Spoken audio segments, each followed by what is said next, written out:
Uşaqlar bugün ayın neçəsidir? 12 dekabr. 12 dekabr. Nə günüdür? Ulu Ulu Öndərin ayının nə günüdür? Anı günüdür. Bəli. Şeir bilirsiniz Ulu Öndər ayını? Onda birinci aylin başlayasın. Görək. Birinci bəndidir aylin. Xalqımızın fəxri şanı, xatırlayıb hansı anı, dolanırsan bu dünyanı. Heydər ana, Heydər baba. İbrahim desin.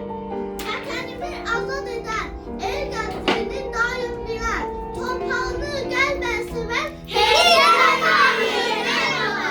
Mehdi desin. Hem imamdan hem de güney, sırt çağımın da, sırt çağımın da olduğu. Kalbimizden mukaddes Heydər ana, Heydər baba. Dördüncünü Cavaşir desin.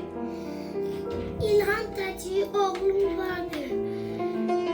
Ömür yolu bir bahardır.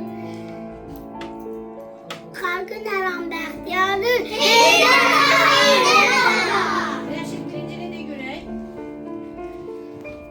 Halkımızın fəxri şanı, hatırlayın hansı anı, dolanmışsan bu dünyayı. Heydər ana, Heydər baba.